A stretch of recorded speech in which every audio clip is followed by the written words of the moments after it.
Suzanne, Article 50, it allows for only 2 years.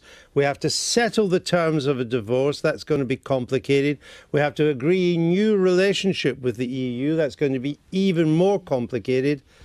Can that really be done in 2 years? Well, this is the worry I've always had. I think Article 50 was probably written with the intention that it was never going to be used. I often wondered where this 2-year period actually came from, because as anyone who's been through a divorce knows, it can take a heck of a lot longer than that. So I think, though, I suppose it does put the pressure on, doesn't it, to try and get everything sorted as quickly as possible. And surely that's got to be in our best interest and the EU's best interest. Right. But, I mean, the timetable is even tougher than 2 years, John. Because Mr Barnier, heading up the EU negotiations, he wants the deal to be agreed by October 2018, because he wants to allow time, another 6 months, for the 27 governments to ratify. Now, let me just point out that no real negotiations will start till the German elections are out of the way, and that's not until October. They're on the last Sunday of September. All of that cannot be done in a year. I completely agree, and we know as well that they can't even agree how they're going to negotiate, because Mrs Merkel has said now is not the time to the Prime Minister when she said we want to do simultaneous negotiations, we want the divorce and the new settlement. And what she said is you've got to have the divorce first before we start to talk about the terms. How can they possibly do that in the amount of time that they're setting aside? And you couldn't possibly have a second referendum as a result, because that's your timetable, October 2018. Well, you know what the Prime Minister has said. No, I know what Nicola Sturgeon said. And what Nicola Sturgeon has said as well.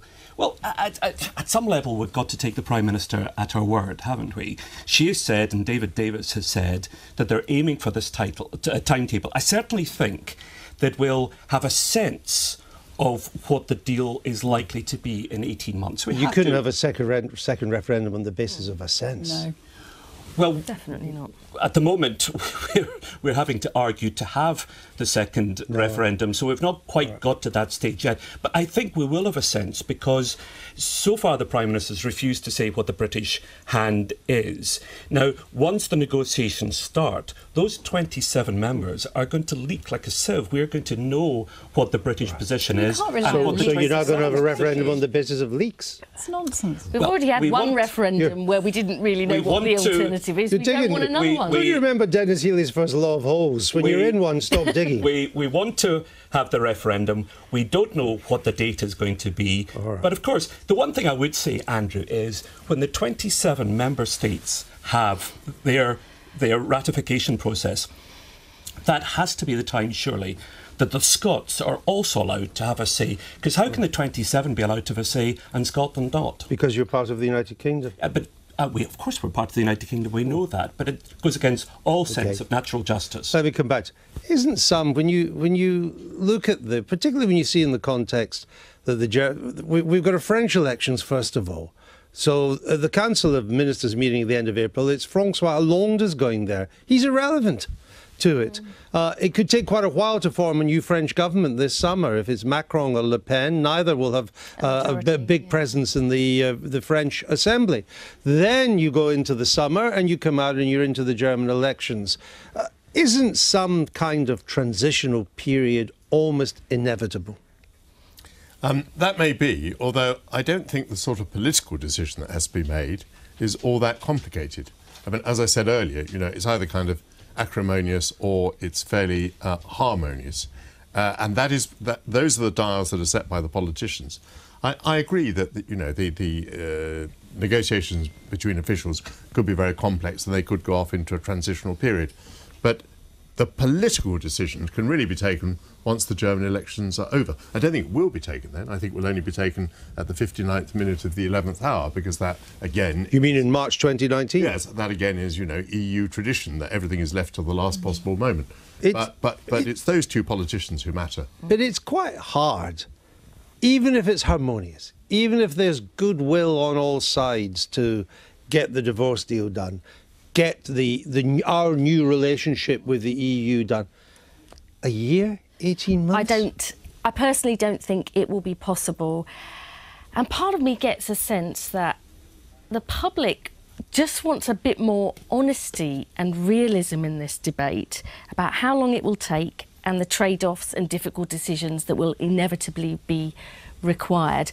I think the French election would obviously have a big difference whether Macron or Le Pen win. Well, if Madame Le Pen wins, that's an exactly, existential threat to the EU, and Brexit becomes a sideshow. Exactly. But I'm not sure that too much of a difference, whether it's Schulz or Merkel. I think Merkel might be more pragmatic. Schulz is more hardline. Well, he's more anti-British. And more concerned about sorting out the internal problems of the Eurozone. So, let me ask you this. Should we be prepared to pay a multi-billion-pound divorce fee? I don't think so, no. I think if you look at the amount of money we put in since we joined the European Union, over 500 billion. We've got 9 billion invested in the European Investment Bank. Our money has That's the gross figure, the 500 It is, that's right, yes, absolutely. The money that we have invested in the European Union has enabled it to build massive, great big buildings, huge property portfolio, infrastructure. I don't think we should be paying a big bill. Do you, John?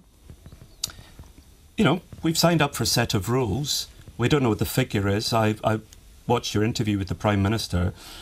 She didn't give you many straight answers, and she certainly didn't answer that one, except to the extent that she said this is a law-abiding country and we have to stick by the rules that we've signed up. But she didn't deny that it could be a multi-billion-pound settlement. She didn't confirm. The figure you put on it, she wasn't prepared to confirm. But of course, a lot of this is you know, pensions that we've guaranteed. You know, it's a complicated It's not just that, it's we've committed as part of the other countries to long-term budgets, to investment in other countries, and I think... But why would we be committed to anything beyond the current budget of 2020? That's what we put the money... I can see there be an argument that we need to commit. And I think that's the difference between around the 30 billion and above. That's the difference, I think, between some of the figures. We don't know what they are, but I think that we should pay what we owe. I've always believed... Do you remember anybody being told about this during the referendum campaign? No, I don't. Well, there's an argument but I don't remember Remain or Leave bringing this. I don't remember the Remain people saying... I certainly don't remember the Leave people ever confronting the idea of a bill to leave, but I don't even remember the Remain people trying to frighten the electorate with the prospect of a bill. This all came up there. Is it not politically very difficult for the British government to agree to a substantial one-off payment? I think it is politically rather difficult, but that doesn't mean that it won't happen. I was rather surprised that the Prime Minister didn't say to you yesterday that she had seen no case made for the 50 billion. Yes. That would have kept, so was I. That would have kept all her options open because the case might subsequently be made. I think looking at this positively, it's a pretty good sign that the European Union is worried about what it's going to do without British money. Yes. Well, that's a very important point, because money has become more important than the coverage in this country suggests for the European Union. We are one of the few net donors. We are the biggest after Germany, and so many of France only contributes half what we do because it gets it all back through the common agricultural policy. There is a huge hole in their budget. Now, if you owe me money, I'm in the driving seat. Well, that was a very clear message from this visit to Berlin last week. They are very focused on the divorce agreement. One was that. Secondly, that they need to sort out problems that they have within the EU. But the third thing, which we never talk about, is Brexit isn't top of their list of priorities. This is not what they want to be talking about. The world does not revolve around us. What is top? They have the Eurozone and security and migration. But what do they want to do with the Eurozone? Which is precisely why we're leaving, because those issues are such top priorities. That's why people voted to leave. It has been a spur to the rest of Europe. But what do they want to do with the Euro? Now that we're no longer there to be a brake on everything, what do they want to do with it? Well, there's clearly a desire to sort out the problems as best they can in Italy and in Greece. But what do they want to do? They don't want. They don't have that. There's no. I mean, the one way to sort out, one of the ways essential to sorting out the euro, is to agree transfer payments from the north to the south. There is no agreement on that in the European Union at all. Andrew, a lot of them are in denial about Brexit. I was in Berlin last week. In denial. As well, and what a lot of them say, a lot of the senior politicians you speak to say, is it really going to happen? And of course, to some extent, this informs the way that they'll conduct themselves in the Brexit negotiations, because if they think that Britain will get such a terrible deal that the British people will rebel against it, I didn't that the get Prime any Minister... sense of that, John. Really? I got no sense whatsoever. They know it's going to happen.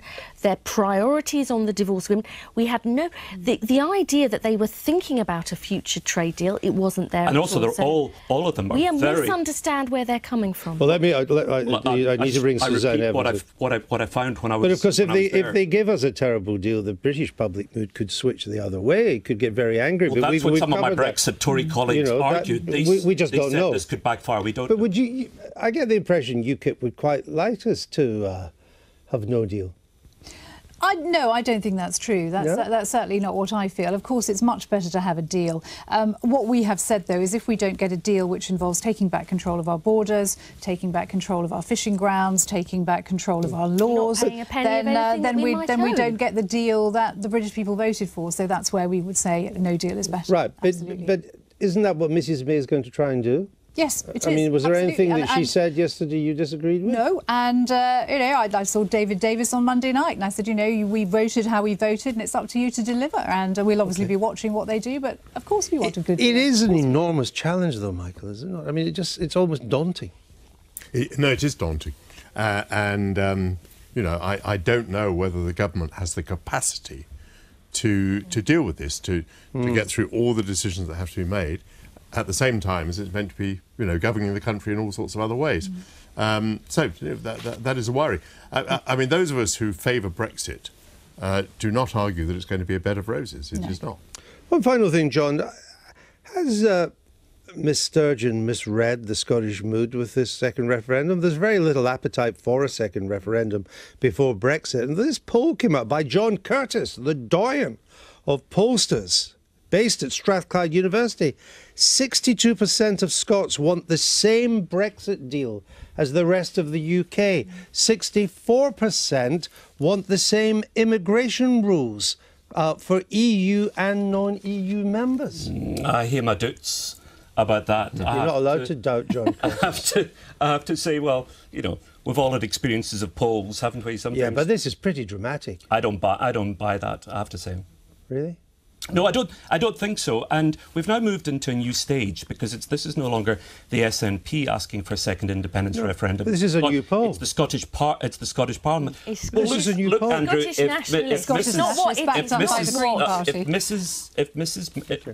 it's a parliamentary democracy. Exactly. It won a majority of backing in the Parliament. This is not a parliamentary democracy. We've run out of time, so I have to shut you all up. But I thank you both for being with us tonight.